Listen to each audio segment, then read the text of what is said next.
Good morning. We're ready to begin our Sunday school lesson for this morning, which is February 13th, 2022. Let's begin with the word of prayer. Father, thank you for your goodness, your kindness, and your mercy. Thank you for your bountiful many blessings. Thank you for how you have blessed us to be in this second month of the new year, and we thank you for all that you have done, doing, and are going to do. Bless us now in this time that we've come to share in thy word, and allow our hearts and minds to become good ground, that we would receive the seed of thy word, and then bring forth good fruit unto good measure.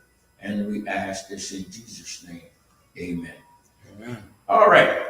Okay, Daily, you give me your attention. It's good. Our lesson this morning is number 11. Our subject is Ezra and the law.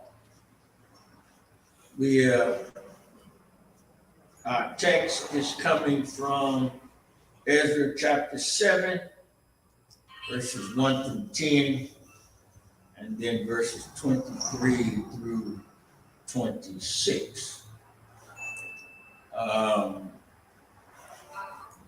And our memory verse is verse 10. Ezra had prepared his heart to seek the law of the Lord and to do it, and to teach in Israel statutes and judgments. All right. Ezra here is a descendant of the chief priest Aaron. First 5 verses give the lineage of Ezra from the time of the reign of King Artaxerxes, who was the king of Persia, back to Aaron, the chief priest, in the day of Moses.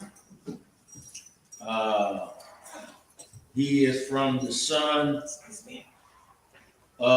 of Aaron by the name of Eleazar. Now, this is significant because it is referring to his connection and his lineage.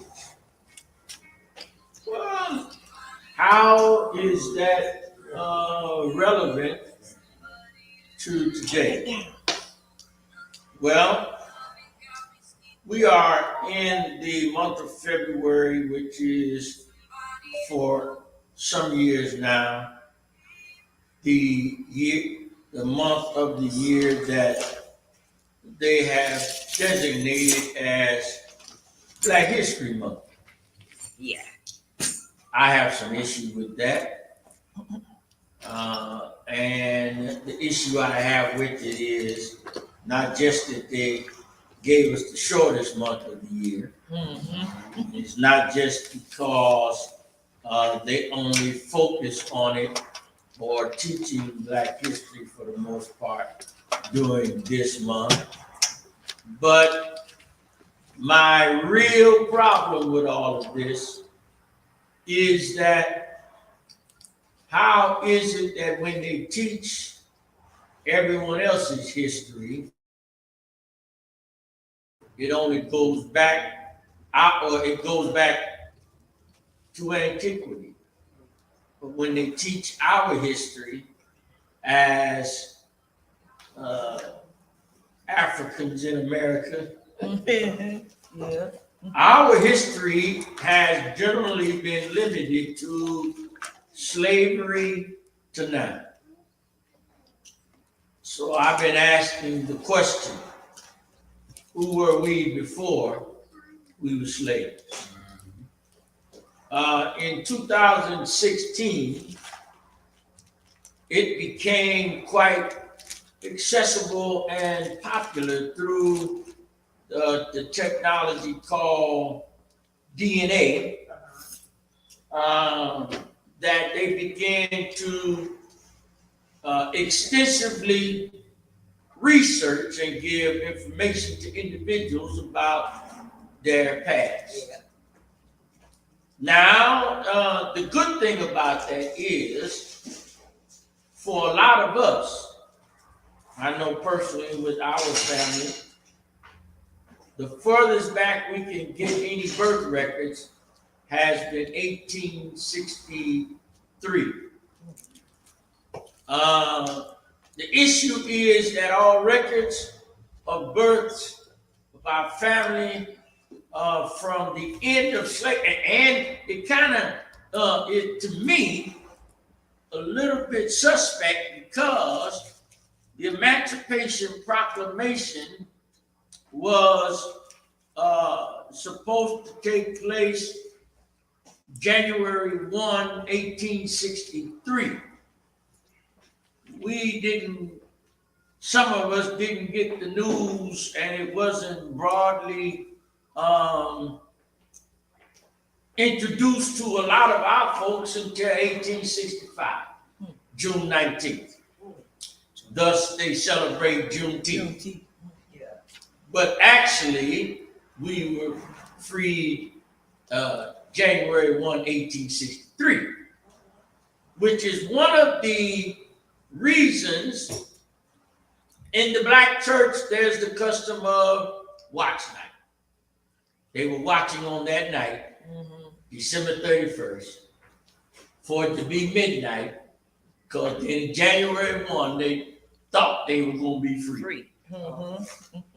The Army, the Union Army, finally declared their victory when the South surrendered June 19, 1865, and then they said, now we can enforce the emancipation. But this all seems to me a little suspect. How is it that I can only trace my family tree back to 1863? We were brought over in ships starting in 1619. There was a small group brought over, 20 on the first ship that landed in Virginia, and 2 weeks later, another 30 showed up, but there were more than that left Africa. It took them a while to get this thing figured out, and how could they get the most of the, what I'll call them, the herd here without them dying in the voyage, before they started having greater numbers survive the voyage from Africa to here. Because the provisions were minimal for the cargo in the hull. We were just cargo. That's right. The other problem I have is when you say you're going to teach our history and you limit our history to slavery up to now, don't tell us anything about that prior. You're insinuating or saying to me that whatever I was or was doing prior to that doesn't count. And it's as though you just created us out of the thin air, and that's where we began. I don't believe that lie. That's the way they want it. Yeah. Now, this is in our introduction of our lesson. That's why I'm bringing this up. Yeah, it says by the year 2016, personal genetic testing became broadly accessible and popular.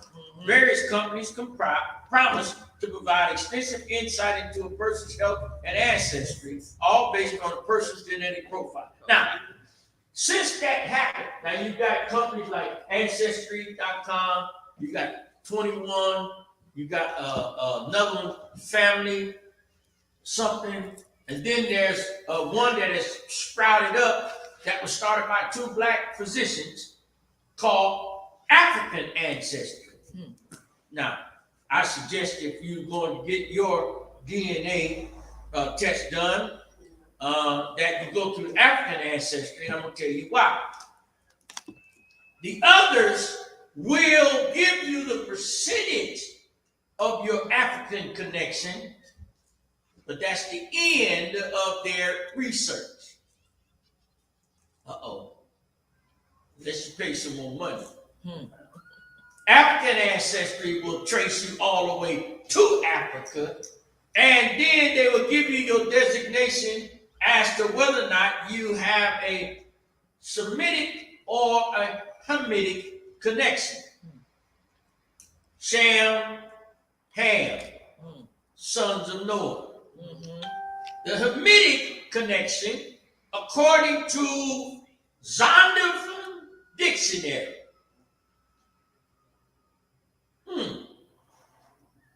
Zondervan Dictionary is a Jewish dictionary.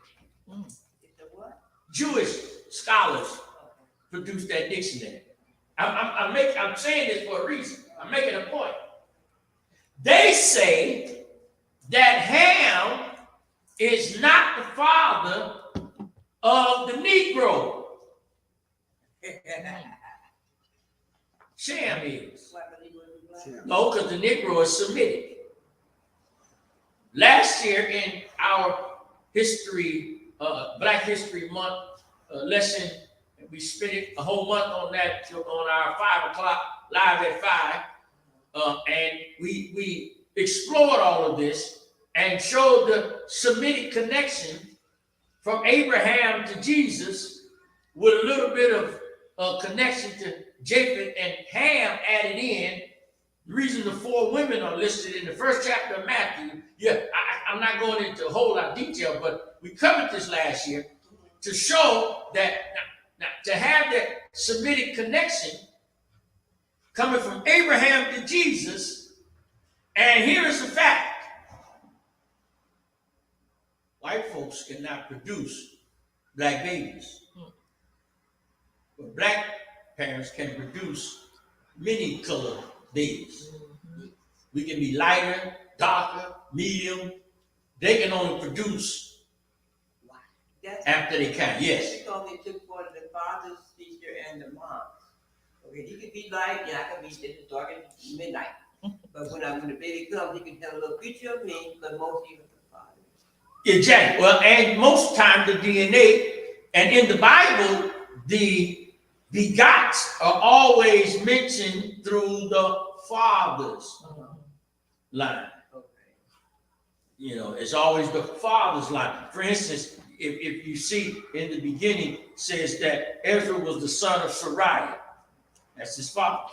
Who was the son of Azariah, the son of Hilkiah, the son of Shalom, the son of Zadok, the son of Ahijah, the son of Amariah, the son of Azariah, son of Muriah, the son of Zerahiah, the son of Uzziah, the son of Buckeye, the son of Abishua, the son of Phineas, the son of Eleazar, who was the son of Aaron, the chief priest. It goes through the father's line.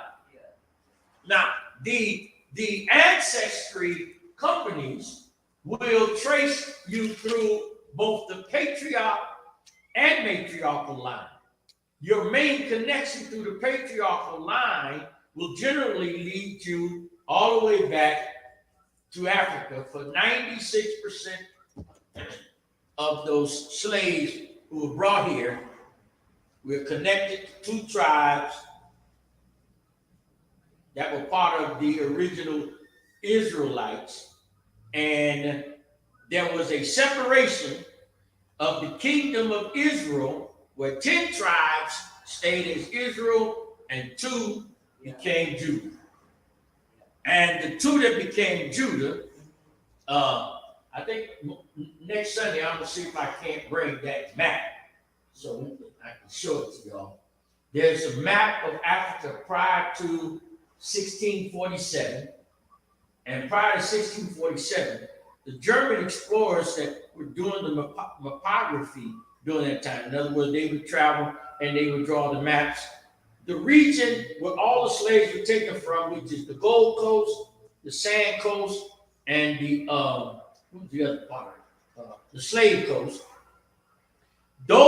That region is called the Horn of Africa, which is right below Egypt and above South Africa, and it is now called Nigeria and New Guinea. All of those were there, and in the West Africa and the Central African portion, all the way to Ethiopia. That whole land was actually called and entitled Negro land. It's on the map. Any map before 1647, it says Negro land in that area. So that's why when they brought us here, they call us Negroes, because they took us all from Negro land. Yeah, interesting, huh? Oh, yeah. Yeah, so the thing about genetics, and in the introduction of the lesson, you'll notice that first section says researching roots. Now, the reason, watch this. Look what the paragraph says about law enforcement has also benefited as DNA from crime scenes is compared against genetic databases. See, they use DNA against us. How long have they had it before they started allowing us to use it for us? Now, there is some real stuff going on here. And I think it's kind of advantageous that this lesson even mentions this, because it's talking about Ezra really making a decision to go and learn the law and then to teach it and demand that people keep the law or be punished for not keeping the law. But I think this is very good information for us to learn and to study and research, in the fact that our ancestral background is very crucial to us really knowing our true identity. Now, I'm going to throw this out to you. We online, so y'all out there online, listen to what I'm saying. I'm proud of my last name, but it isn't really my name. The name they gave you. That's the name they gave me on the last plantation my family was on before they emancipated us from slavery. And every time you would move to a plantation, your last name was changed to the name of that plantation owner. Right. Yeah. Right. And you had to accept it. Kunta. I'm not Kunta, I'm Toby. Toby. No, you Kunta. You gotta believe he told you can't go nowhere. Exactly, I'm Toby. My property. That's what the boss said. Uh-huh. And when they had the new leaders, they called them suckers. Hey, see that? Call him what? Suckers. Now, isn't that interesting? Yeah. That my last name or the surname I'm given is not my actual real name based on my true ancestry. I understand. But a Polish American can claim his actual name. A Japanese American can claim his actual name. A Mexican American can claim. Okay, I'm trying to make a point. I know. Why not us? We don't even know who we are. No, But if you study this and you do the test, you're gonna find out whose you are. And I guarantee you most of us will find out that we are our actual family name will either be Judah or Benjamin. And a part of Dan and Manasseh went with them. But the two tribes that made up the southern kingdom was Judah and Benjamin. The other 10 tribes stayed with the northern kingdom, Israel. And Judah and Benjamin, those tribes ended up in Jerusalem. Why are we called the lost tribe? Not because they don't know where we are. We call the lost tribe because we lost our identity. We don't know who we are. That's why we lost. We don't know. Isn't that interesting? Yes, it is. That just, it made so much sense to me when I started really studying and researching it, because I used to ask in high school. When they first started teaching Black history, I was in junior high school. And I remember the first year they decided, they were going to start teaching it in the school. I don't think it really got in the curriculum until I got in high school. They had a little snippet in junior high, because that was 68, 69.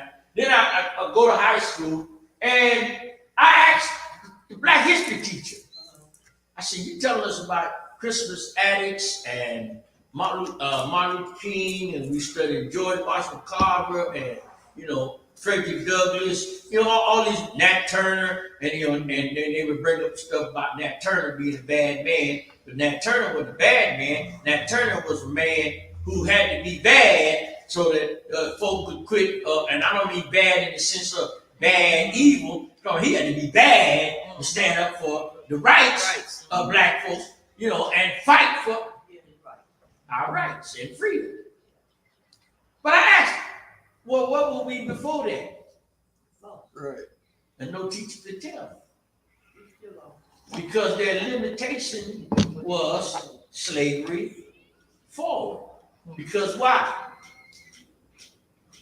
Who is in charge of the history? No, you see who's in charge right now? Who's in charge of the history? White White folks. man. Okay. The people who are in charge. The people who running the show determine the history. Whoever wins the war writes the history book. Right. Whoever is the conqueror determines the history. That's why they do it the way they do, but I don't know who said, but they are afraid the Black is going to be the last on earth, and they're going to be the one to be in control. Well, who was the first on earth? The white man. No. Us. What do archaeologists say? The oldest living fossil bones they've ever found were found where? In Africa. The first known genetic marker is a Black man. And if we all come from Adam and ended up being from Noah, we all connected from the originals, Black folks. See, people read the Bible and they miss the clues. Right. There's some clues in the Bible we miss. There's one, the sons of Isaac, Jacob and Esau. Jacob was a direct descendant of Abraham, Isaac, and what do they always refer to Israel when they talk about God? The God of Abraham, Isaac, and Jacob. Esau was a son too. But Esau was an Edomite. The Edomites come from the line of Esau. White folks come from the Edomites. You got to do your research. Esau was a redhead. Most redheads are like Esau was a redhead who had hair like a goat, straight hair.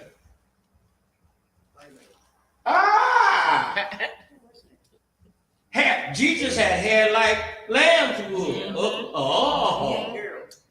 He had feet like polished brass.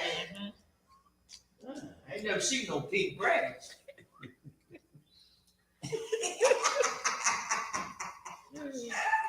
Am I making sense? Yeah. Your lineage is so important. So, and when you sometimes we read these texts and we go, now why they always talking about the begat, who begat, who begat, who begat, who begat? Man, that's a whole lot of begatting. Why are they wasting time with that? How would we have ever known the connection of Jesus had not the first chapter of Matthew talked about his line from Abraham to him, from 42 generations. All right. So here's some history. After after the death of Solomon, Israel had a political and a religious uprising. They had an upheaval. That's significant. Listen, when people start arguing over the real God and serving God, excuse me, what was one of the downfalls of Israel? They would not continue to obey the law of God. What did, okay, All right. David, Yeah. hand me my iPad. I'm gonna read something to y'all. And this is, see, there was a reason why we ended up here. Oh, yeah, there's a reason why we ended up here. Yeah, it looked like a notebook. Yeah, I thought it was a notebook. Yeah, it's an iPad. All right, Deuteronomy. I want y'all, when you get a chance, go and read this whole chapter. But I'm going to read Deuteronomy, chapter 28, and start at 62. This is an indictment. Well, let me read from our lesson text too. Listen to what he says. Verse 25 and 26 of our lesson in Ezra, the 7th chapter. And thou, Ezra, after the wisdom of thy God that is in thine hand, set magistrates and judges, which may judge all the people that are beyond the river, all such as know the laws of thy God, and teach them that know them not. And whosoever will not do the law of thy God and the law of the king, let judgment be executed speedily upon him, whether it be unto death, or to banishment, or to confiscation of goods, or to imprisonment. There's a consequence for disobeying the law. All right? And that was Deuteronomy what? That was Ezra 7, 25, 26. Now I'm going to Deuteronomy 28. 28. And I'm going to start reading at verse, I got to go back to verse 58. 58. Yeah, verse 58. We're going to start there. So this is, he said, Ezra says, you know, if you don't do the law, you're going to be punished. Listen to what Moses wrote in Deuteronomy 28 in the law. If thou wilt not observe to do all the words of this law that are written in this book, that thou mayest fear this glorious and fearful name, the Lord thy God. Then the Lord will make thy plagues wonderful, and the plagues of thy seed, even great plagues, and of long continuance, and sore sicknesses, and of long continuance. In other words, you're going to be punished, and it's going to last a long time. Moreover, he will bring upon thee all the diseases of Egypt. Now listen to this. So this prophecy that mentions Egypt cannot be the pre-captivity of them going into Egypt, because now in Deuteronomy they have already what? Exodus out of Egypt and are now going into the promised land. Moses is telling them of all the promises that God has promised you. You got to keep his law. Okay? Which thou wast afraid of. He's talking what happened in past tense. And they shall cleave unto thee. Also, every sickness, every plague, which is not written in the book of this law, them will the Lord bring upon thee until thou be destroyed. And ye shall be left few in number, whereas ye were as the stars of heaven for multitude. At one time, it was plenty of us. Because thou wouldest not obey the voice of the Lord thy God. It is a dangerous thing to fall into the hands of a living God. Now, isn't it interesting? And look this up. Verify what I'm saying.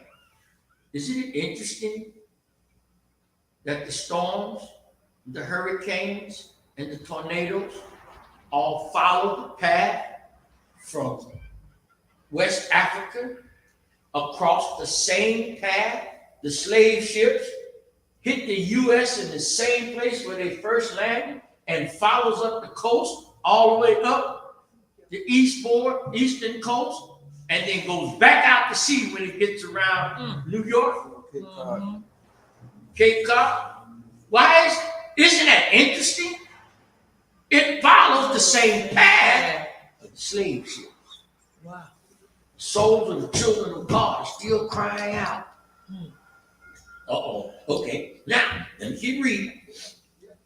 And it shall come to pass that as the Lord rejoiced over you to do you good and to multiply you, so the Lord will rejoice over you to destroy you. For what? For disobeying his law. And to bring you to naught, and you shall be plucked from off the land whither thou goest to possess it. You're going to be taken from the promised land. That area that they settled in, Negro land. They were taken from it.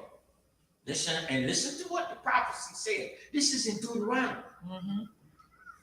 And the Lord shall scatter thee among all people from the one end of the earth even unto the other. Thou shalt serve other gods, which neither thou nor thy fathers have known, even wood and stone. We became contaminated when they brought us from there, and we got shipped all over the world. Everywhere in the world, you're going to find some black folks. They're the only people you find everywhere. They sold them off to different. And you've been sold off to different people. As a matter of fact, some of us don't even realize or know that, we have great heritage just about everywhere.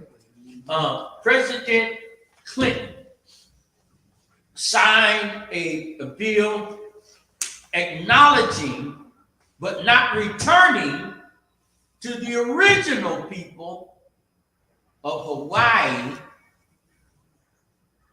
who are not the people that are there now. The original kings and queens and the people were the Polynesians, who were all black folks. Oh yeah, they have documented proof of that.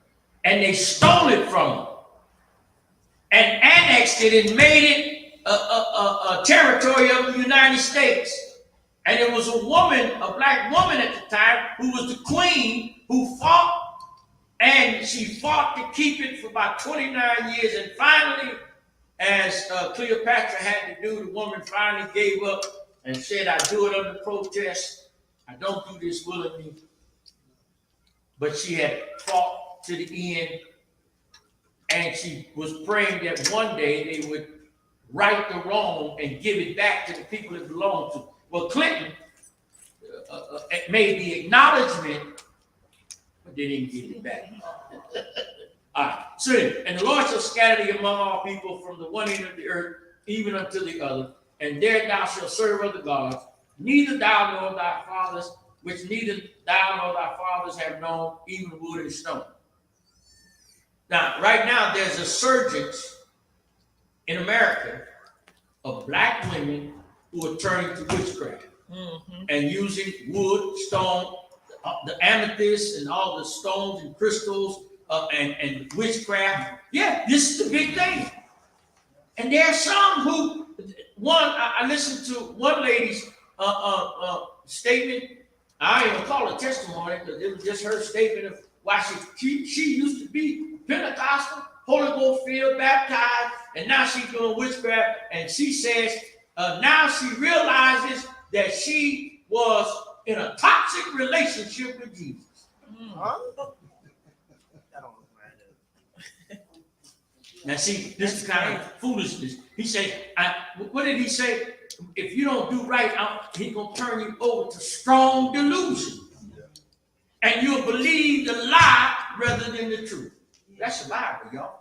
All right. And among these nations shalt thou find no ease, neither shall the sole of thy foot have rest, but the Lord shall give thee there a trembling heart and failing of eyes and sorrow of mind. But we had so much of that since they brought us over here. We ain't never had it good. And in this summer, they brought us over on ships. But when we got on ships of our own to come from Haiti, they made us go back. They could bring us on the ship, but we couldn't get our own ship to come over. And thy life shall hang in doubt before thee. Thou shalt fear day and night, and shalt have none assurance of thy life. In the morning thou shalt say, would God it were even, and at even thou shalt say, would God it were morning. For the fear of thine heart wherewith thou shalt fear, and for the sight of thine eyes which thou shalt see. Now, y'all listen to this. This is the last part of the punishment Moses says to the people if they don't obey, if thou hast not observed to do all the words of this law that are written in this book. Listen to this. And y'all tell me if a light turns on. And the Lord shall bring thee into Egypt again with ships. Uh-oh. The Lord shall bring thee into Egypt again with ships. And the Lord shall bring thee again into Egypt with ships. Egypt, the name of Egypt was named after one of the sons of Abraham, Mizraim, which meant what? To be in torment, to be in distress, to be in misery, to be troubled. Egypt in the Bible is a metaphor for the place you are taken to suffer distress, trouble, misery, heartache. Okay. Had the light come on yet? And the Lord shall bring thee again into Egypt again with ships. By the way whereof I spake unto thee, thou shalt see it no more again, and there ye shall be sold unto your enemies for bondmen and bondwomen, and no man shall buy you. Did the light come on yet? How did they bring us here? And the Lord shall bring you into Egypt again with ships. Ships. When we got here, what did they do? Sold us. In the days of Israel, if I became a bondman because I owed a debt, my family could buy me back by paying the debt. No man shall buy you. I can change my mind, I don't want to sell you. And that means, in other words, you think it'll be sold, I can change my mind.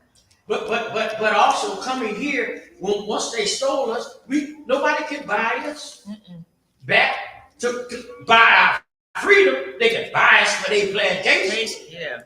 They get tired of you because you rustling up the other natives, and they take you to the auction to sell you to another master.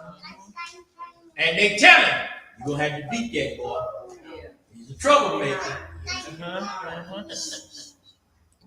And the Lord shall bring thee into Egypt again with ships by the way thereof I spake unto thee. Thou shalt see it no more again. You'll never see your land again. And that our ancestors, even if we finally discover who we are, we can go back, but they'll never see that land again. How many generations have already passed since they brought us over here? Did the light come on yet? How many generations have already passed? Those who were brought over will never see their homeland again.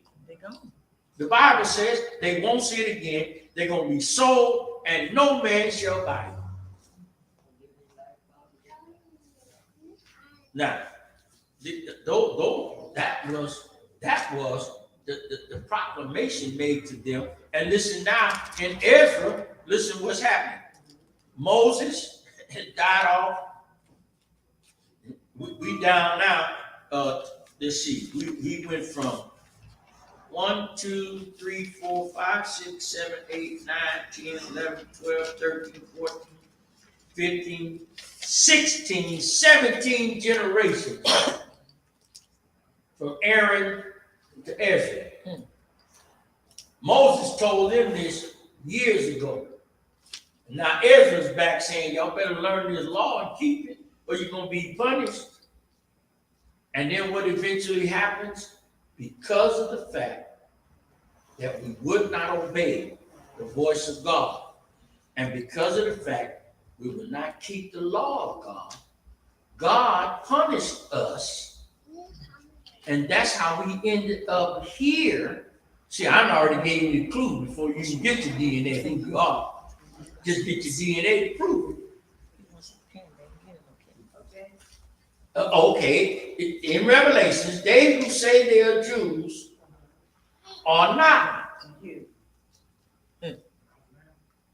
Did y'all know that the folks that Jesus went to talk to, see, the Pharisees, they were fakes.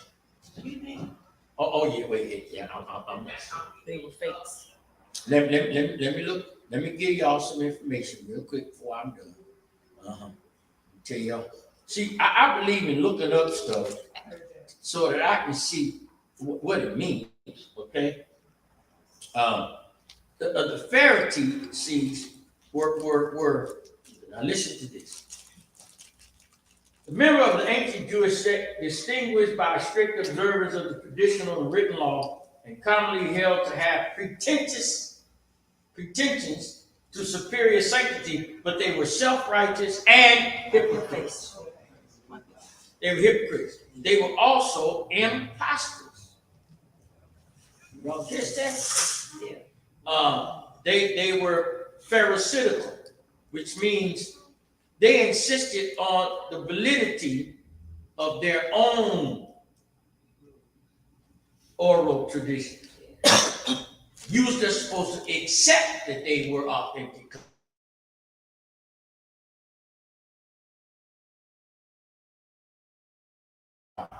Woe unto you, teachers of the law and Pharisees, you hypocrites! You shut the kingdom of heaven in men's faces. You yourself do not enter, nor will you let those enter who are trying to. In other words, you ain't real, and you're not letting those who are real be real. That's right. And the Pharisees were imposters. But look at here. In Ezra says, anyone who doesn't keep the law should be punished. That's what he's teaching. Anyone who, Ezra and the law is the subject. And I went out of time, but that roots thing got me. Yeah, I thought that was very it is. important for us to understand. And since the bishop said we should be sharing stuff that we don't know, so that I didn't know talk that. about some stuff we didn't know, Right. and some stuff we still don't know because they ain't told us. But we're gonna figure it out. Figure it out. Now, my last thing I'm going to say, then I'm going to give it over to Bishop. When you get your ancestry done, you want to look for a Y chromosome designation of Africans. You want E1, B1A. E1, B1B, you are from the family of Ham, but you're still African. E1, B1B, you're from the tribe of Judah. Yep, Judah or Benjamin or Manasseh.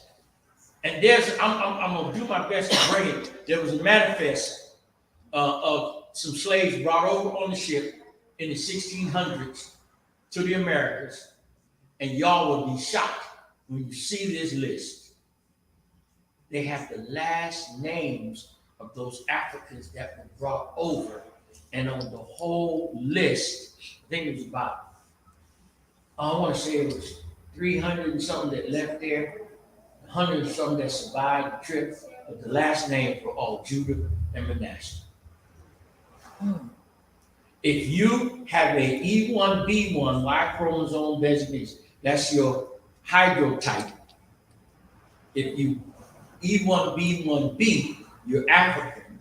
If you're E1B1A, you're of the Jewish, the original Jew, and tribe of Judah, Manasseh, and you are you have an authentic bloodline connected to Negro lands. That's why they call you Negro. Yes. Suppose now, in my bloodline, my mother and grandmother was half Indian. Well, they're gonna add that in there too. But what I'm saying is, your Indian connection only came after they brought you here. You got to trace this back to what was your African connection. And even if they tell you you only 10%, I want to know what that 10% is connected to, because we've been diluted so much. Matter of fact, a famous black historian and comedian said that if you 1/32 black, then you was black. If you have 1/32 black blood or a drop of black blood in you would consider black. He said, so if I show up to a party with 31 white people, and I show up, it's no more a white party, it's a black party. God loves you and I love you. All right, anything you can do about it. All right. You're in the hands of the right purpose. Well, I made the statement, bring something in that you don't even know. So that way, when you learn it, somebody else learned it too. So he brought it in, something in that he didn't know it originally, and he admit that he didn't know it originally. I did. He brought it in. He looked it up. I so did. I studied. So we're helpers one to another in our tasks and things that we do. Got walk like that. You know, they used to have that genetic thing on TV until a lot of white folks found out that they was black and they cut it out. Well, Yep. Remember? Yep. that's the whole thing. Their problem with the whole thing. Because they was laying with the slaves too. Yep. I told the point. I don't mind saying that my dad is half white. Stay home. And the only reason why I traced my last name back to the 1600s is because like my father's father gave him his last name. Yep. And I can trace the last name back to British royalty. Yep. Because I found out my last name with my last name. I have a plaque, and this thing that they put on the wall saying who I am. So, but when it comes back to my mother's side, that's a different story. Yep. My mother's side, my mother's father was black. Her mother was black, and went all the way back, but there's some Indian got stuck in there. Some Cherokee got stuck in there somewhere. So I can only go back so far. I can only go back so far on my mother's side because the name Route only went back so far as to the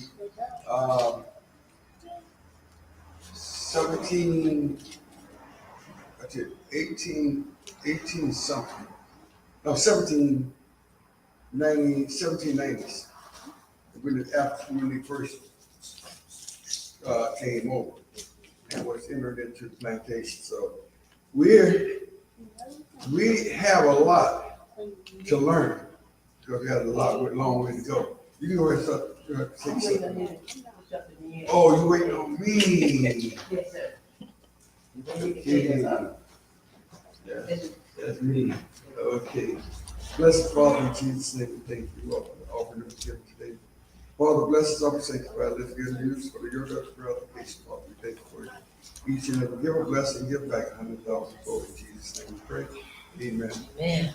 And to those who are watching, we're going to be putting up a way for you to donate also to help us out. I don't usually ask for anything.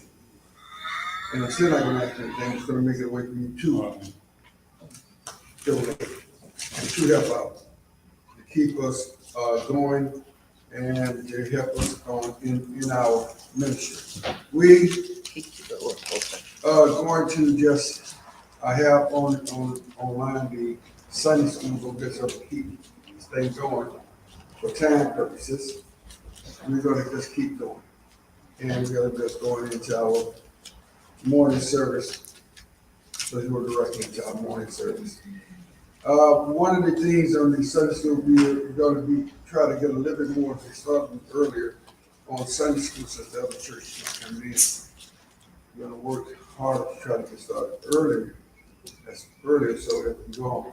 And we hope that the Lord bless us pretty soon with our own spot, so where we can have our own time frame, and we can work up our own. See, God bless those who have their own. Amen. So that we will be able to do what we want to do when we want to do it. But when we're working with other folks, we have to be courteous of other folks. And we have to be courteous, and we have to be helpers one to another as we go forward. So we're going to go into our morning service. There's one thing I want to read. There's an article by Transcendent Media Service that one of the journalists wrote, Before Columbus, How Africa Brought Civilization to America. And this was published on the 8th of October, 2018 by a researcher by the name of Chen, Chengu. He's an African from, it's an African author from researchers, global research. He worked with global research. And he researched the African, and the reason why I brought this up is because he mentioned that on ships. He's saying that there's evidence that African ship was here in America well before Columbus. And they have research, they have proof, and I have to go back through that proof some more before I put it out. But they say they have found proof that before Columbus, he said that we used to celebrate Columbus. Columbus discovered America in 1492. And he was saying that, for years we went through this procedure, this thing that said the banks, government, schools, and everybody got together and they said they're going to close everything down and celebrate Columbus discovered America in 1492. Until they found out he really didn't, and people started complaining. So you notice that we don't celebrate Columbus Day anymore. Not the way we used to celebrate. Mm-hmm. But he's saying that if they found that before then, that ships from Egypt and African were part of Africa. That Egypt and West Africans traveled to this country and traded with the Indians before Columbus even set sail here. And they had proved that they found artifacts that was left here during that time period. They also traced back the Mayan tradition and their culture and the things they learned. We only say the Mayan, but they had the one that the world's going to end because the Mayan calendar that they found in one of the pyramids. Yep. Well, they found that the Mayans learned how to build pyramids in their culture from Egypt. How could they, if Columbus discovered this country, how could they have learned the culture of Egypt before Columbus came? So they have found proof that these black folks came over well before Columbus even set sail. But we say that they didn't have ships. They came to find out that West Africans were some of the best explorers and shipbuilders in that it was ever known. They learned how to build ships based on what they learned from the tribes in West Africa and out of Egypt. You know, we have this ancient history, and we can watch the History Channel. They talk about this show called Aliens and Ancient History. Right. And how they try to prove the aliens taught, ones who taught that the Egyptians how to build the way they built. You know, Egyptians learned how to embalm before we did. Yeah. They did brain surgery while the person was conscious. Conscious. But they're trying to say that, they're saying that black people are so dumb, they don't know how to do that, so they have to have some other out of space, so we teach them how to do it. We don't know how to do it, we can't learn how to do things like that. That was too advanced, unless you had some out of space come and show us how to do it. It shows how much credit they can give you. But like I said, the culture of this country was brought here from West Africa. And if you go back and you take this, doesn't have to go back. You can watch an old Western and see this. Indians always talk about the great God in the sky. Yeah. The Indians always worship the sun. But they said the sun was an indication of what the great Father put in the sky. How did they learn this? Where did they come from? When the white settlers started taking over, they didn't teach them. They didn't want to be around. They learned from the Egyptians. They learned it from the Egyptians and the people of West Africa. Yep. The people of West Africa, from the African continent, but part of West Africa were the tribes of Israel traveled through. Yep. And this is where God first established his people. So they had to learn from them what this God was. In order to, and so somebody had to teach them. So how did they teach them? They came over and taught them. So we put too many limitations on ourselves and too much limitation on God. Okay, so anyway, we're going to be going through our Black History program next week. Lord said the same, and we're going to go into some things. And it was another thing here I wanted to read. It said pre-Columbus African transatlantic travels is recently archaeological findings of Dakota native to America and the ancient Egyptian mummy. They had an ancient Egyptian mummified that they were found in this country. I want to bring it up because they found an ancient Egyptian mummy here prior to Columbus coming over. And it was dated back prior to Columbus. A German toxologist, and to give his name, reported finding and he chronicled that the ancient mummy was found, and that he was at least, they say, almost 1,000 years old. And this country has only been in existence since Columbus came in 1492, and if you add 800 years onto that, that would maybe 2022. So this was found back in mid-90s. So it had to be before Columbus even got here. So we have to figure out how did they get here. There's a lot of people that say that what they call these white folks, blonde hair, blue eyed white folks came from that country. They call us the Vikings. Iceland, Huh? Iceland, Vikings? Iceland or something. But they said Vikings, some say the Vikings actually discovered. America? Yeah, some said Vikings actually came, they sell it. Well, you know, they have proof that Vikings did sell these rock Columbus. And they have proof that they did sell it before Columbus because Vikings was always, they could have stumbled across.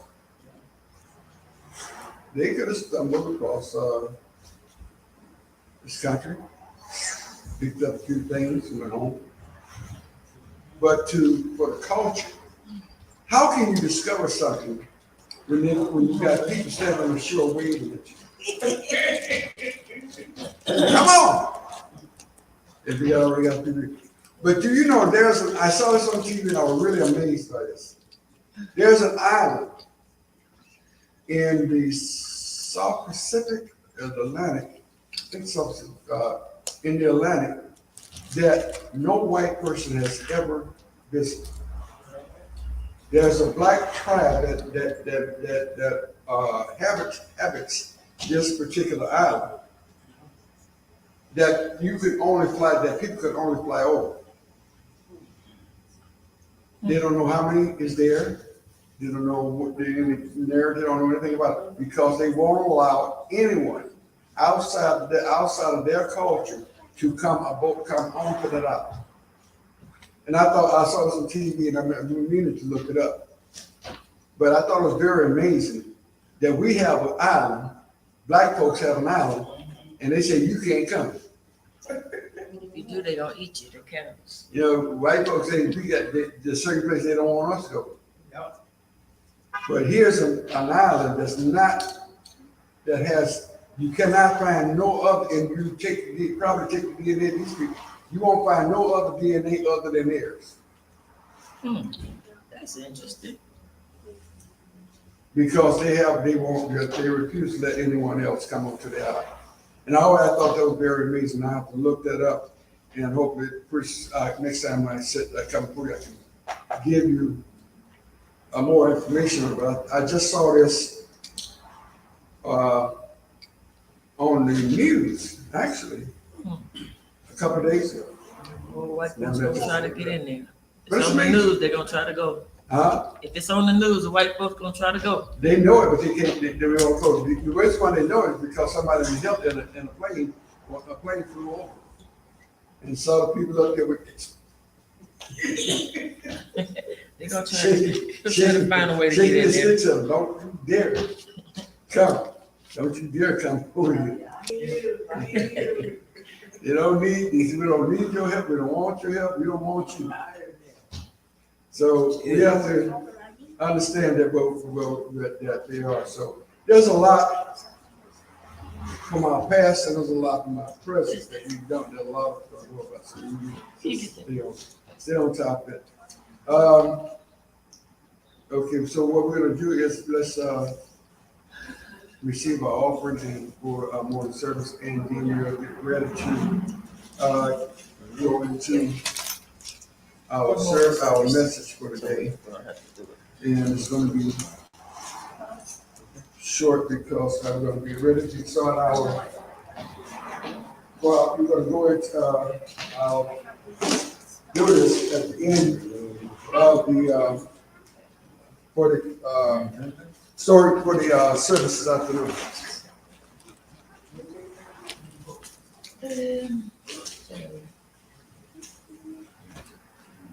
Cause I'm hungry. I cooked all the food, I didn't eat nothing.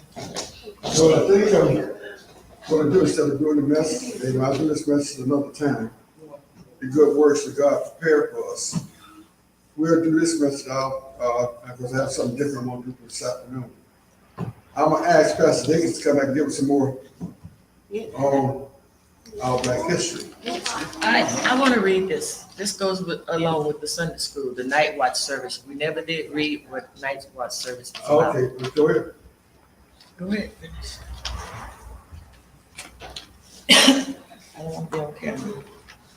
I do. Was he? Barbara just said that, you know. The night watch service. You like my grandma, she hate being on camera. They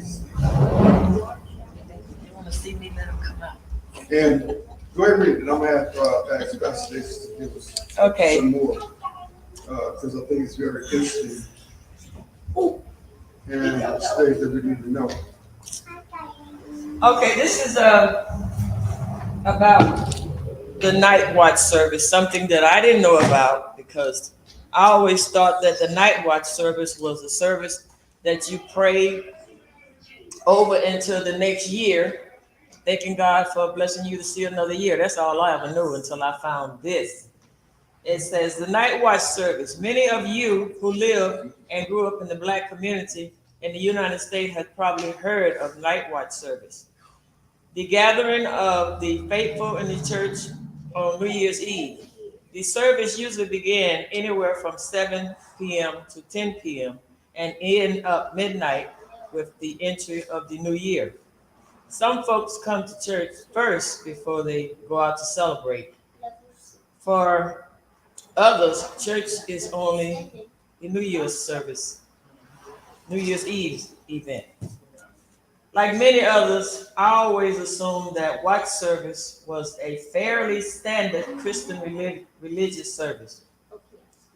Make a bit more Afrocentric, because that's what happened when events of the Christianity become linked with the Black church. Still, it seems that predominantly white Christian church did not include watch night service on their calendar, but focused instead on Christmas Eve program. In fact, that were interest that was in fact there were instead were clarities clarity how you say that CLERGY clarity how you say it Six spelling. CL I lost it.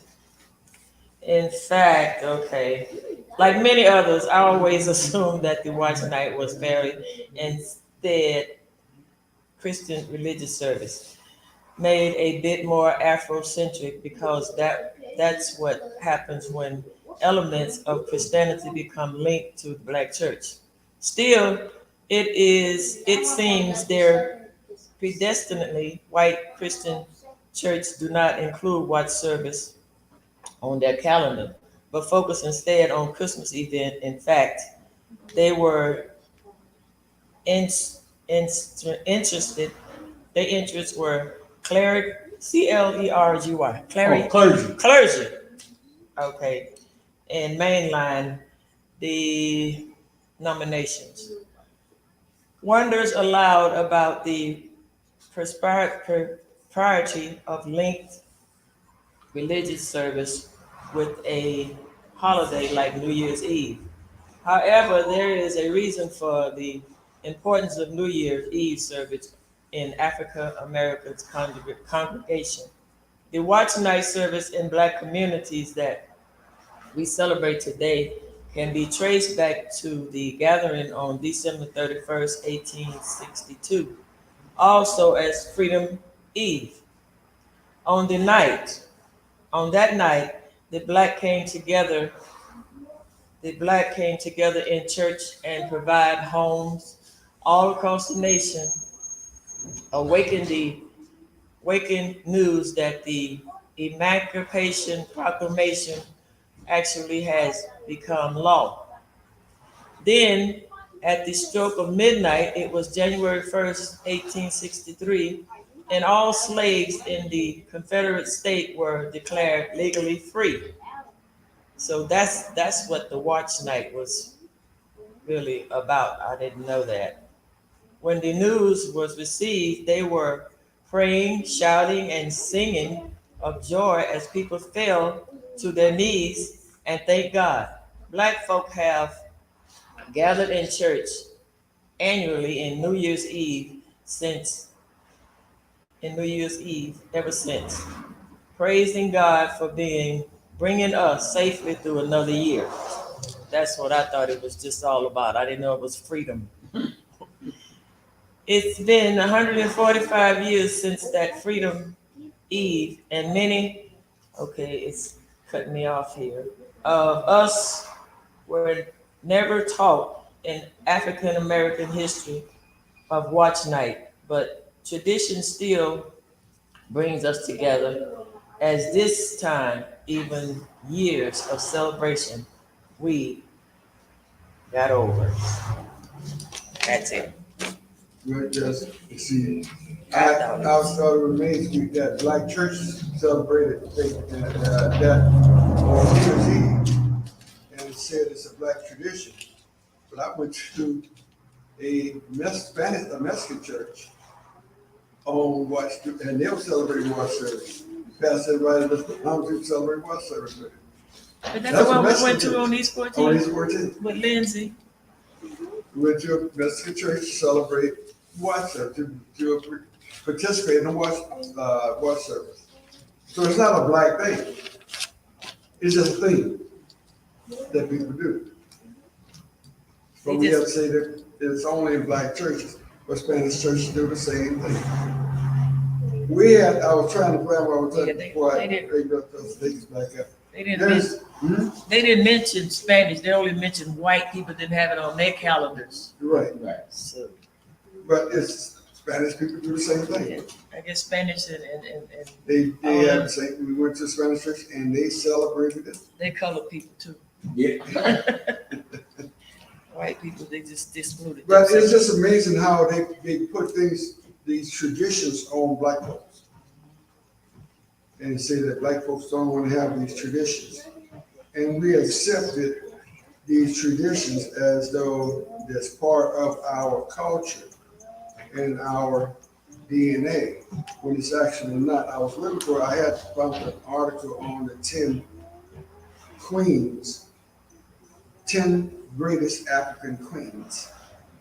And I'm trying to pull that back up because there was one who was the queen, we talk about Shaka Zulu. Now, Shaka Zulu was a bad man.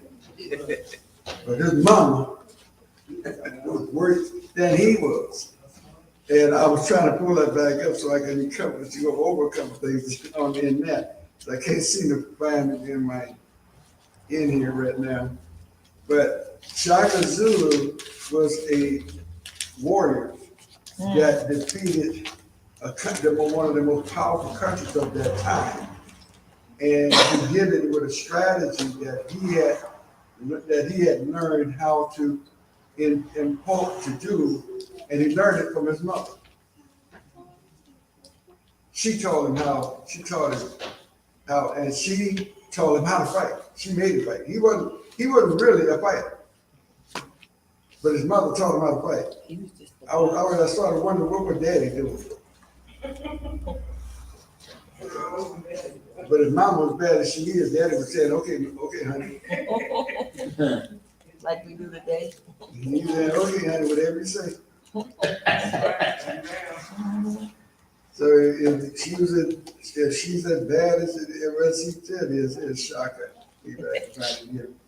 But I found some sign. They were talking about this sign here, this sign here in the that people used to do and throw around. But that sign is a sign that of the horns, and it was a sign of Shaka. It was a sign of greeting. It's a greeting from the Zulu tribe. And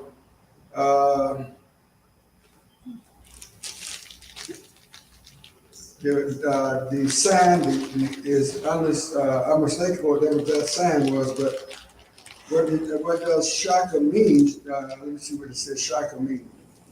And I thought this was very good to understand based on what go back to what it said. The unmistakable pinky and thumb salute is a ultimate symbol of aloha and local culture in Hawaii. It goes back to what Pastor Dacus was just talking about. But this is a local, it's a sign that comes from Africa that is salute for the Zulu tribe, but it is also goes back to, it is in, here is a sign that is used in, that says aloha or hello in Hawaii. Mhm. They use the same thing in Hawaii. And how would they take something that goes back to the Zulu tribe back in those days? So there's a lot of things that apply to us. It said original Shakas is a Hawaiian Airlines. It's Hawaiian Airlines hang loose, right on. It means hang loose and right on, but this also goes back to Hawaii. So we are all interconnected. And the reason why I brought that is because when I was in the Navy in the early 70s, and we would travel, the first time I traveled to Hawaii in the Navy, I was told that black people wasn't accepted, that the Hawaiians did not accept American black people. Wow. And Didn't know when we that. first went over, American blacks was not widely accepted in Hawaii. And you would think that we would be, Yeah, because I'm not white folks. but we wouldn't widely accept it because we was taught, they was indoctrinated to think that we wasn't pure. And that was the whole idea. They wanted to keep black sailors from their women because they were told black men wasn't pure. Now you That's can't what keep you them were away taught. from. So there's a lot of things that we have to learn and understand. I didn't know that. But when I traveled, when I was traveling in the Navy, I found out there were certain areas that the Philippines accepted black people more than they do white. Because they figured black people were more pure than the white. So it depends on where you go and who taught who and where Yeah. you learn from.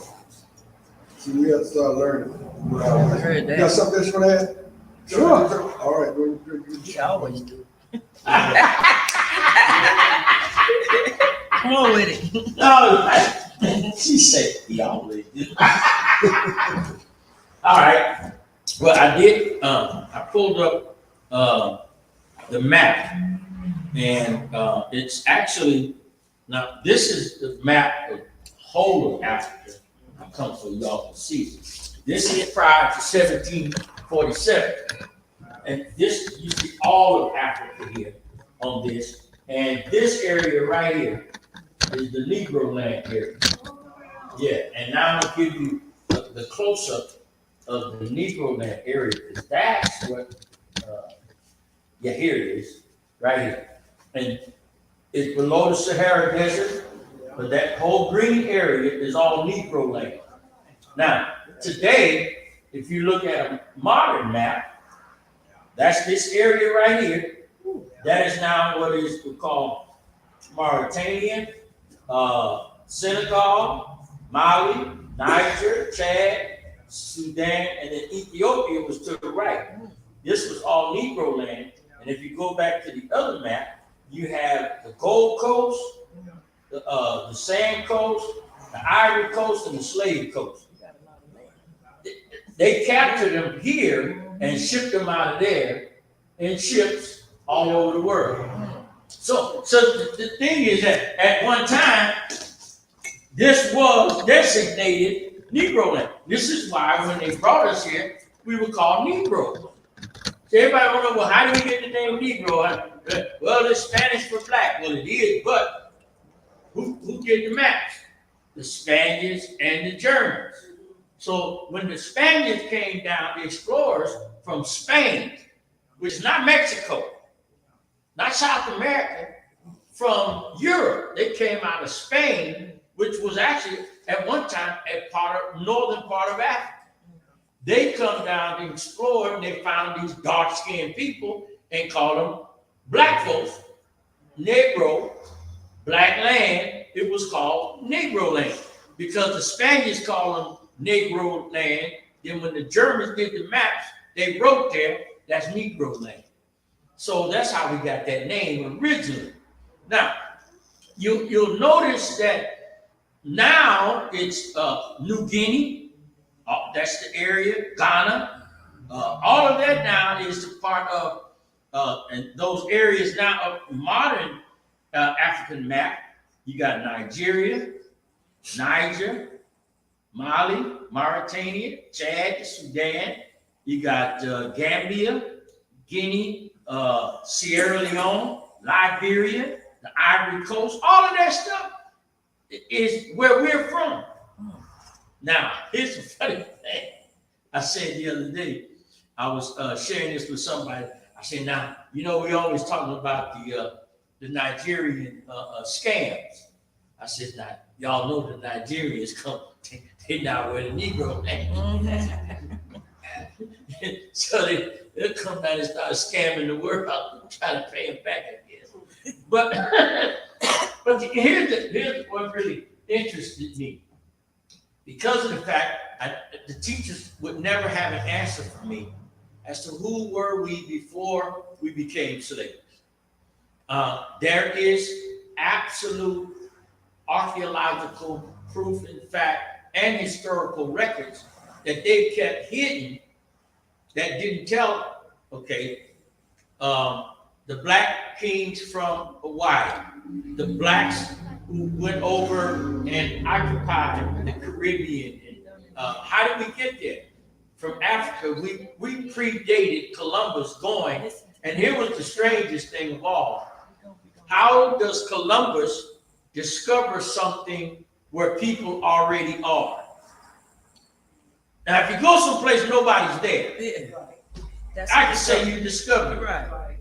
But if you get there and there's folks already there, been there for hundreds of years, where did the world get corn from?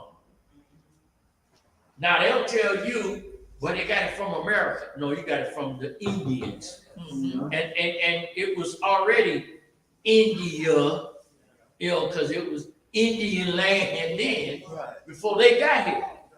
They learned about corn when they got here. Most of the food products that they ate of the vegetables, the first Thanksgiving was from the crops that the Indians taught them how to grow.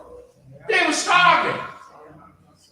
And isn't it strange that the people that helped them were the ones they betrayed? Remember how many of them died that first couple of years from the fever and all that stuff and couldn't survive being in this new land, and the Indians had the medicines to make them better. Right now, the medical world is so far behind the medical achievements of ancient Egypt. It's a shame. African medicine, they cured most diseases that came on them that we can't even figure out now. They learned a lot of their medical techniques from them. And here is the strangest thing of all that I still haven't been able to wrap my head around.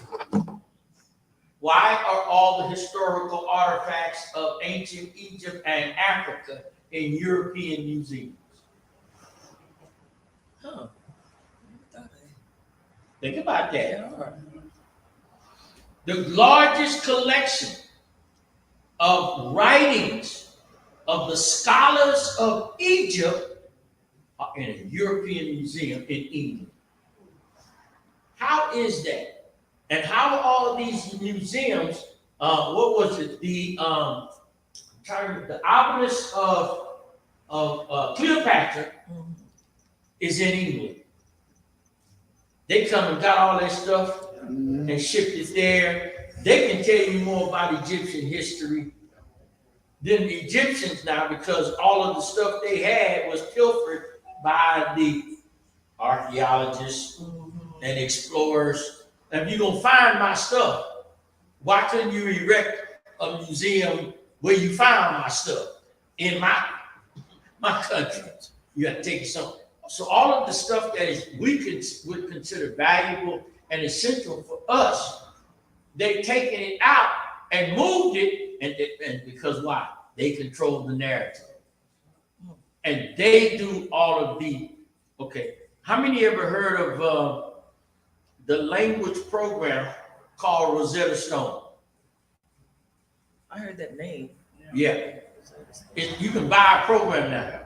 Rosetta Stone to learn Spanish, Italian, German, French. Yeah, Rosetta Stone is a series. Who knows what the real Rosetta Stone is? The what? The real Rosetta Stone. No. The Rosetta Stone was an Egyptian stone. It was considered one of the most valuable finds that they found in Egypt. The Rosetta Stone was an actual stone that had writings in 5 different languages, so that if you knew any one of them, you could learn the other languages by comparing the writings and hieroglyphics to learn the other language. And now they're selling it as a program called Rosetta Stone. That's something new every day. Isn't that interesting? Yes. Huh? They've been selling that for years on TV. Yeah, and they actually sell it now as a language translating program. It was a translating actual stone that translated the languages so that the writers in Egypt could decipher the writings of antiquity to teach their people history, language, science, medicine, all that. So if you learn the language, you can understand the writings of antiquity in the different dialects, and it was called the Rosetta Stone. It's an actual stone, and guess where it is? In a museum in Europe. Where'd they get it from? Egypt. Where's Egypt? Okay, let me pull the map up and show y'all where Egypt is. I want that. Look at that. This is Africa. Uh-huh. Egypt is a part of Africa. The yellow. Yeah.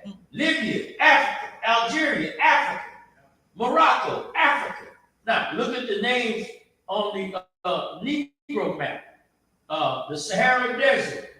There's the lawyer, the Mandingo. Mm-hmm. Yeah, all that stuff. All of those, the Jufu, all of those different tribes that some of the slaves identified themselves as, you find them in that area, all those slaves who were beaten out of their identity, with name to the other slaves where their families were from or the tribe they come from, and they made them forget who they were, because if you don't know who you are, I can control you better when you don't know your real name. I give you a name. So Kunta became Toby. And they beat it up. But all of those tribes that those slaves were referred to, those tribes were all located in the area. It's called Negro land. And then they were shipped down to the New Guinea coast. And that was the what do they call it? The sea of New Guinea. Like you got Atlantic Ocean was here, then you had the sea there. Then the Atlantic Ocean was on the other side of Egypt, and the Nile went right down in the middle of Egypt. Well, they would capture them there, and then herd them down to the ships, and then they would sell them off. They sold them in Europe, sold them in America, sold them in the Caribbean, populated them all over the world. In South America, why is it we have so many features alike with people from Colombia, from where was the place? My uncle had to go there before he died, but the Bahamas, the Caribbean, oh Lord, what's that country now? All the women, they got a lot of women going there now. I don't know what that's all about though. They go down there with these doctors that doing these operations. Dominican Republic and something. No, like that's in South America. Let me pull up the map. I'll call it out in a minute. But it's amazing to me.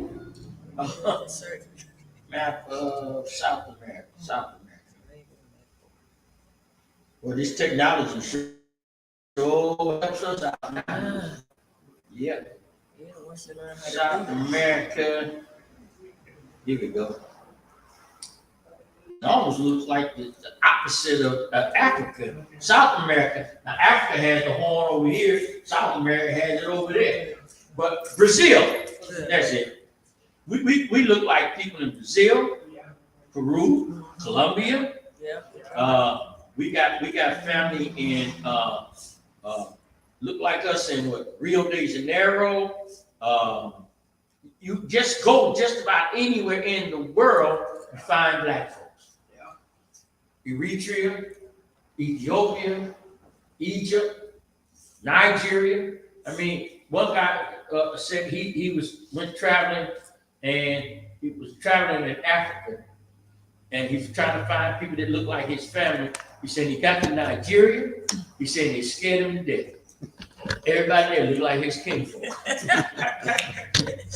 Where y'all come from? Yeah. Isn't it interesting though that all of this wealth of information has been there right out in the open and nobody could tell us or answer the question, who were we before we were slaves? I always have been puzzled by that, and it never sat well with me. And I just couldn't say, well, how you teaching black history and all you know is what we were here in America? Are we limited to Christmas addicts? Are we limited to Nat Turner? Are we just limited, to W.B. Du Bois? Are we limited to the Peanut Man? George Washington Carver. Are we limited to Harry Tubman and Sojourner Truth? We know all those folks, but they tell us nothing about who we. And the first clue for me was watching Roots. Yeah. I'm Kunta. Oh, you told me. What's your name, boy? Kunta. No, your name Toby. My name's Kunta. Beat him and beat him so long finally. What's your name? Toby. And the other part was we used to even then, you remember his daughter Kizzy? Who passed down the information and the story that her father had told her? When did we stop passing the story down? So by the time we were emancipated, the stories weren't being told anymore. Because we would be killed if we got caught telling the stories. Or reading them. Or even knowing how to read. Right. And if our children made any mention, because kids are innocent, they don't know any better. They go and tell master, my mama told me and my daddy told me we come from. So they quit telling it because why? They didn't want to suffer the retribution of the slave masters for sharing that information. They beat it out of us. And the strange thing, as much as people deny it, Willie Lynch gave them the formula of how to control us. Willie said if you practice these methods, you'll control the blacks for at least 300 years. It'll be 300 or 400 years before they even think of how to get free from your control. And they were masterful at it. They separated us. They separated us by skin color, by skin tone, by height, by hair texture. And because they kept breeding with us, and we had the breeding and inbreeding, and then who was that guy that got in trouble? Jimmy the Greek. Y'all remember Jimmy the Greek got in trouble for making a statement about why black athletes were so much better in football than the white athletes. He said because they were bred that way. Got that extra skin behind the heel. Yeah, get the extra skin behind the heel. They were bred more muscular. Because why? They did do that. They bred the Mandingos. The Mandingos came from the Mandingo tribe, which was in the western part of Negro land. Those Mandingas were the big bucks. They were big naturally. So when they would breed them, their hope they get them just like they do dogs. Mm-hmm. Yeah. Look at the history of how dogs and the different breeds of dogs have come about. Some of these breeds are a mixture. Dobermans are a mixture. Rottweilers are a mixture. They're not purebred. They are a mixture of two breeds, and they bred them so much till now they just breed them with each other to continue that particular type of dog. Same thing with the ones that everybody got now, pit bulls. They weren't original. They are a crossbreed.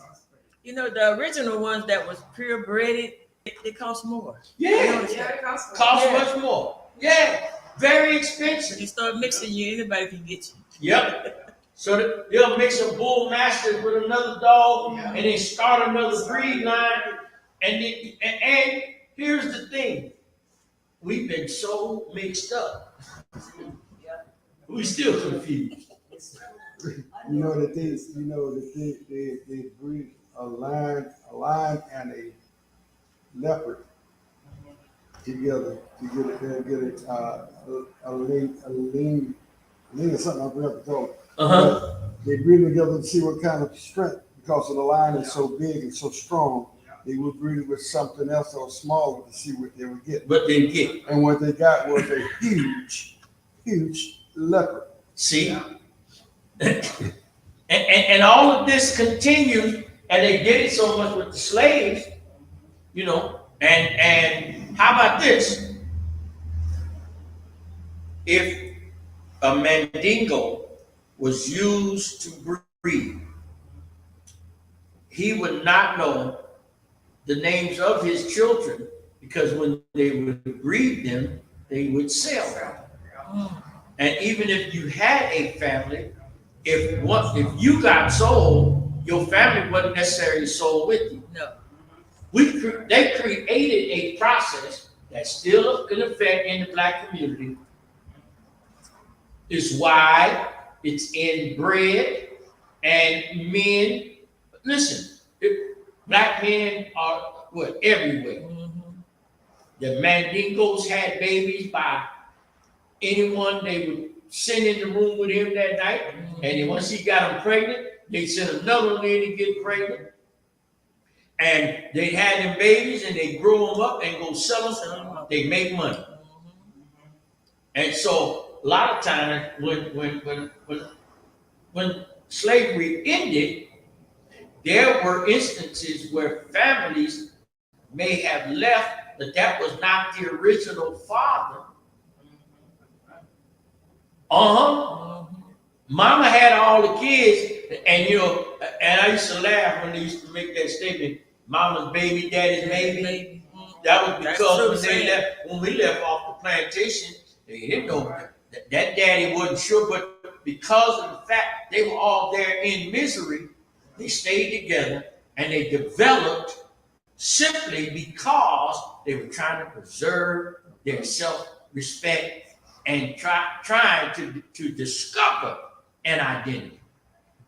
So as I said earlier, I'm proud of my last name, but that's the name they told me. The only one you know. But it's the only one I know. But I know that it isn't. I don't really own it. It's not really mine. But I'm proud of it and I embrace it. And here's the thing. It's like a child has been adopted. They love their adopted parents, but they always want to know who their real parents are. That's just the way I feel. And why they was given up. And so understanding this and seeing what they've done to us, I think we really need to ask the question and then do the research. The African ancestry, I think it's either $1.99 or $2.99, but they do your ancestry all the way And then they take the portion, that African portion, and they determine your hydrotype or your hydro group, and then get your hydrotype.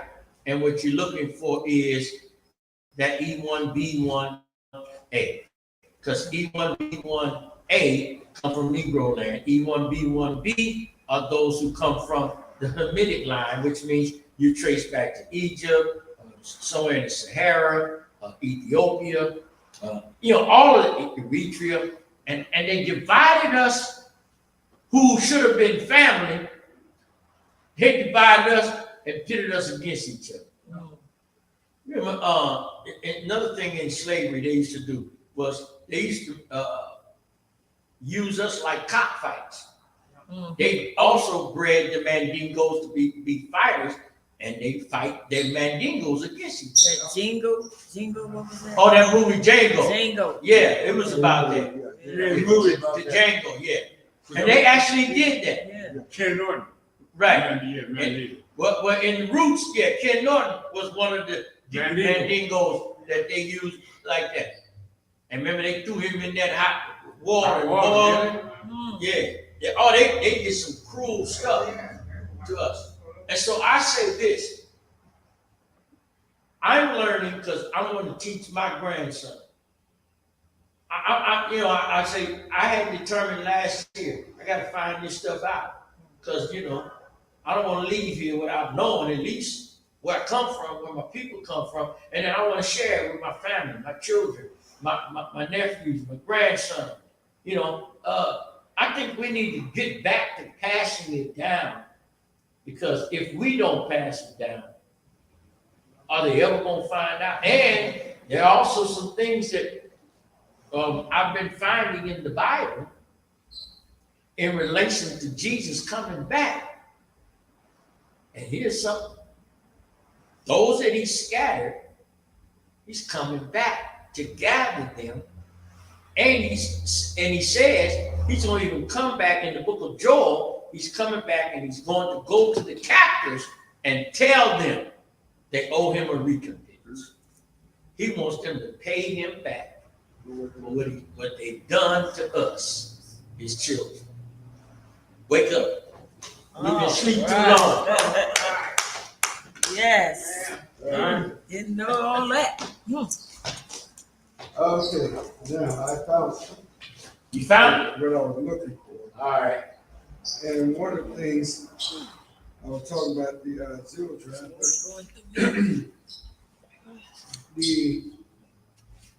where's that? Okay. Queen of Sheba. Do anybody know? Queen Sheba. What was her real name? Anybody know her name? Makeda. Makeda? Makeda Oh. was her name. That we know as the Queen of Sheba, and she was known for her incredible strength. She was a strong woman. After surviving a battle with a serpent king that they said that she fought with. But her name, they referred to her as the Queen of Sheba, but we never knew what her real name was. Her name was, yeah. Her name was Makeda. Now, there's other ones here, like there's, I can't pronounce her name,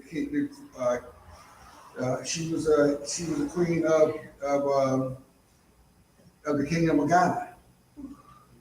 And the mother of Ejisu, Ejishu. the Emerald Empire. And she was the queen, she led Ghana from 1900 on. Queen Nita, Nadi. Oh, Nadi. Nadi was the queen of the Zulu tribe, the kingdom of South Africa. Mm. Queen Nadi, she was residing as the mother and the best hope against social pressure. She was the mother of Shaka Zulu, one of the Zulu kingdom's greatest kings, according to history. During the reign of her son, she was significant influence over the affairs of the kingdom. They say behind every man there's a woman, but they say behind every good big man there's his mother. But we Mama's boy. see that we had a lot to offer. The Queen of Nigeria is Queen Moremi. Moremi. Moremi. She's the queen of the kingdom of Nigeria. See, at one time, these countries was kingdom. They called them kingdoms. Right. Now they're just province or territory. Territory. But these was kingdoms, and she was a conqueror, queen who was famous to have contributed to the deliverance of many of the tribes of Uganda, YORUBA. Tribe. You know, in other words, she helped conquer tribe. See, black women has always been strong. Has been the backbone of our culture. And they continue to be, but they don't get the recognition that they deserve also. But the family, like we just talked about, the family unit during the time of slavery was torn apart. How can you say you can keep the family unit together when the family don't know who's who? If you don't know who your mother, if you know your mother was not your father, you can't call it family. If you have, they were taking children that were born, then they were selling them off, then the other children sold off somewhere else. You don't know who your brother or your sister is. Right. So you don't have a family unit, you don't have a cohesion there to bring a family unit together. So the thing of it is you need to know that there was a history before that time came. And that there was people out there that were doing things and that had the family unit, and that's why they worked so hard to bring the unit together.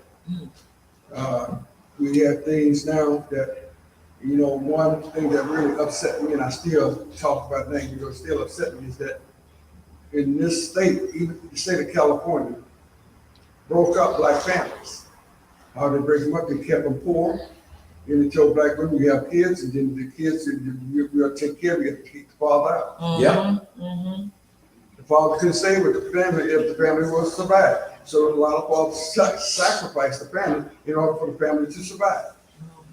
Because the family could survive with the support if he wasn't there. Yep. Right. And Welfare told you that too. this was a system set up to tear the black family apart.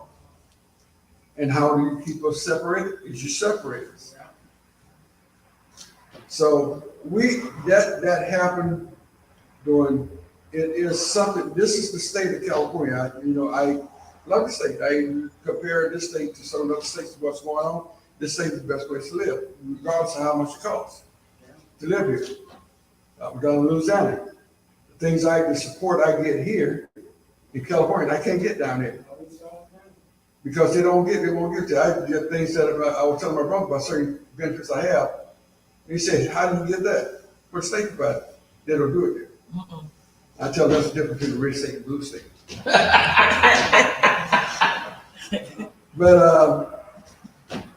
But that's one of the faults I have with this state, and it's not only this state, there were several other states that were doing the same thing.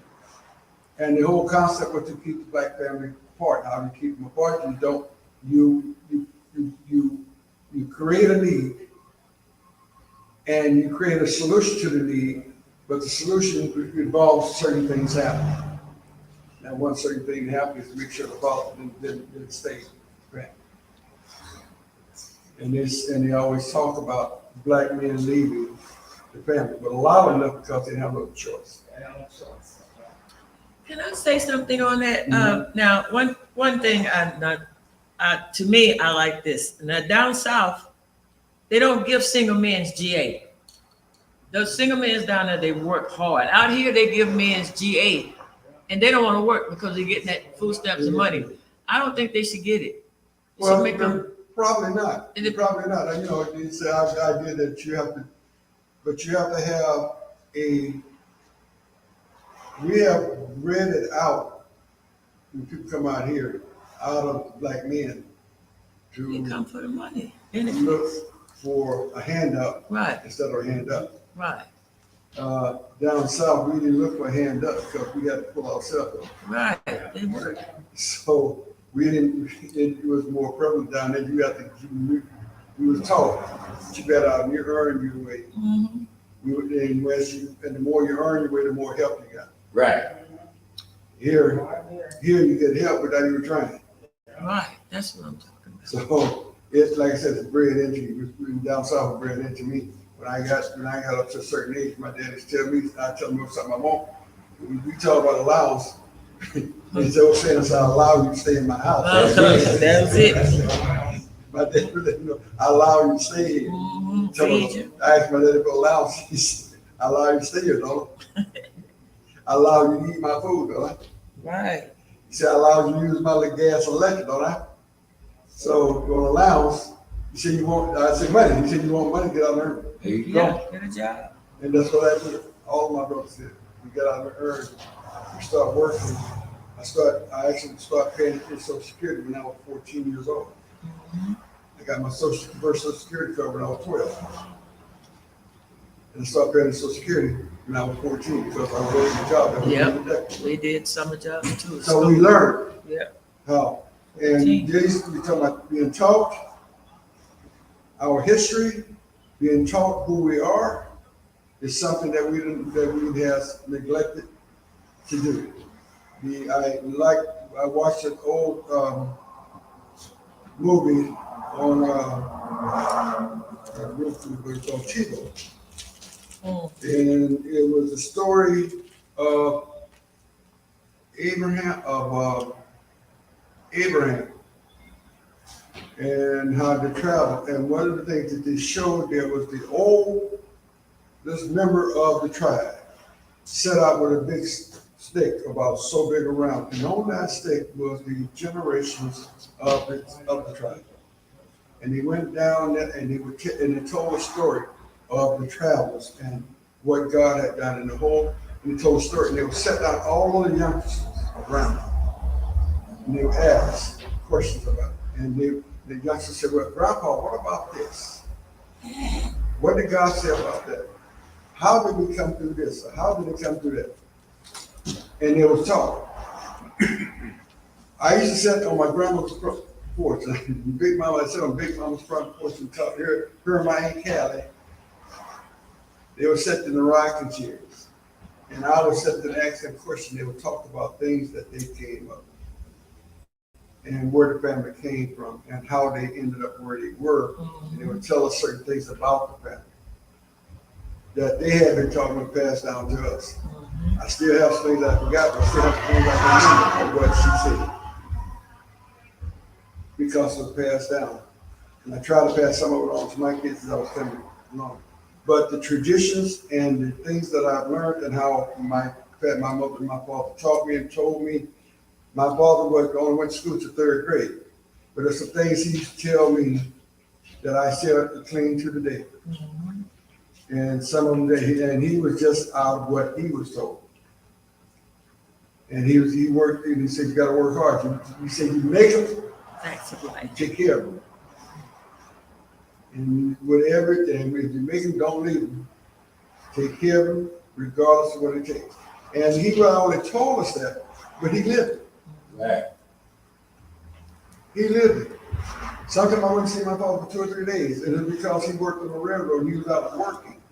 That whole time, you come home, his hands bloody and beat up because he was out there trying to make it. And then he would go into the field and he would plant strawberries, corn, beans for us to have during the winter months.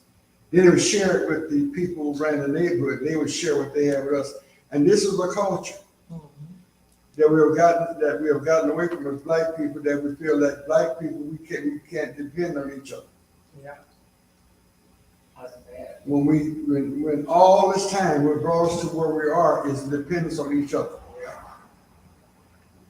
That old saying to take a village to raise a child just wasn't a theory. It just wasn't taught. It was a theory, and it was a concept that was lived and that was bred into us. But try to correct the child. Try to correct somebody's child today. Better not. When we was coming up, if you did something wrong, somebody corrected you. Yeah. Mhm. Teacher could do it. And I heard something, I was listening to a young man talk about chastising or whipping your children, whether or not whippings was beneficial. And he was saying that whipping wasn't beneficial, that black people look at whippings as being beneficial for the wrong lens. I just thought, I was listening to what he was saying, and I said, I just want to know what lens you're looking at through. Because the lens I'm looking at through is I was not whipped, I was beat. And I think I turned out fine. And they talk about the psychological bruising that has put on black people throughout the years by that happening. The psychological change started when we stopped doing it. We started listening to the people, started time out. A punishment put on. Time out. I got that 3-year-old there, and I said time out to him. He laughed at me. Uh-huh. He's gonna sit in the corner, sit down for a while, laugh.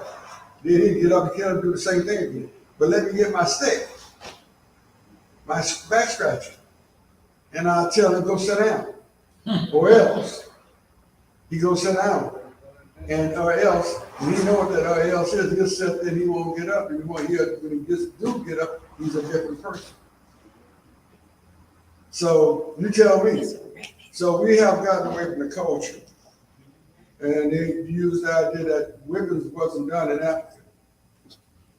I They was tortured. don't see where it wasn't done. I don't see anywhere in Black history, and I need these people, somebody and if this person is listening to me now, show me in history in Africa where they did not chastise their children. They did. Yeah, I know they they did. did. I want them to show me. It was Since they torture. said whippings didn't start until we got into this country, and it started because of the way white people treated us. No, it wasn't. The Bible says, spare the rod, spoil the child. Right. Train up the child the way he should go.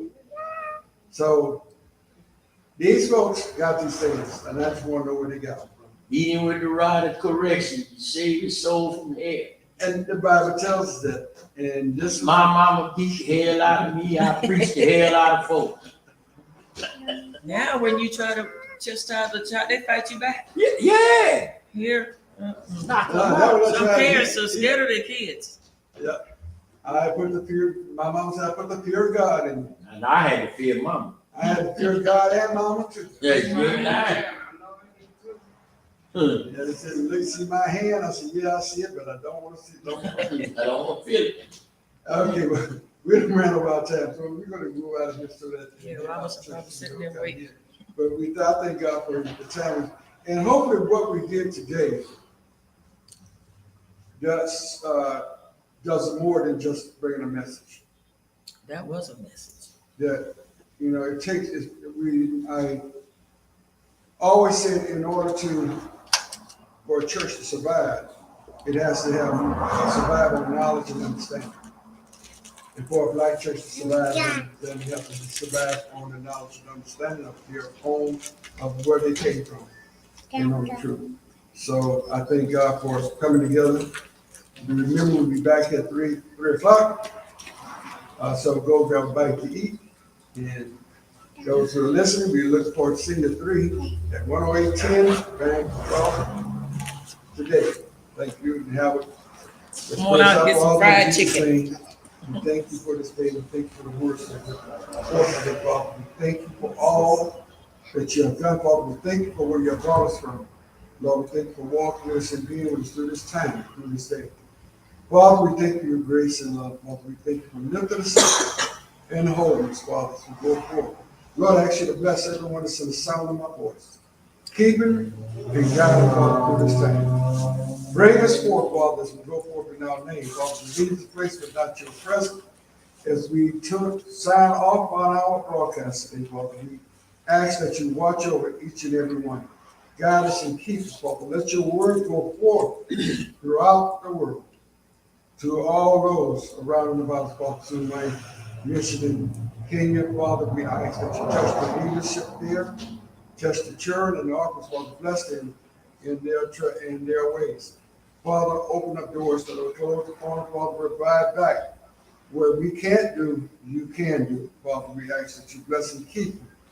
Oh, Father, in Jesus' name, we thank you for bless Pastor Matt and guide him and let him lead the way you'd have to lead. Father, we thank you for your grace and mercy this day. Guide us, Father, and bring us back. Father, we thank you for all our going out and coming in. Keep us from this day forward. In Jesus' name we pray. Amen and thank God. Amen. Plug this.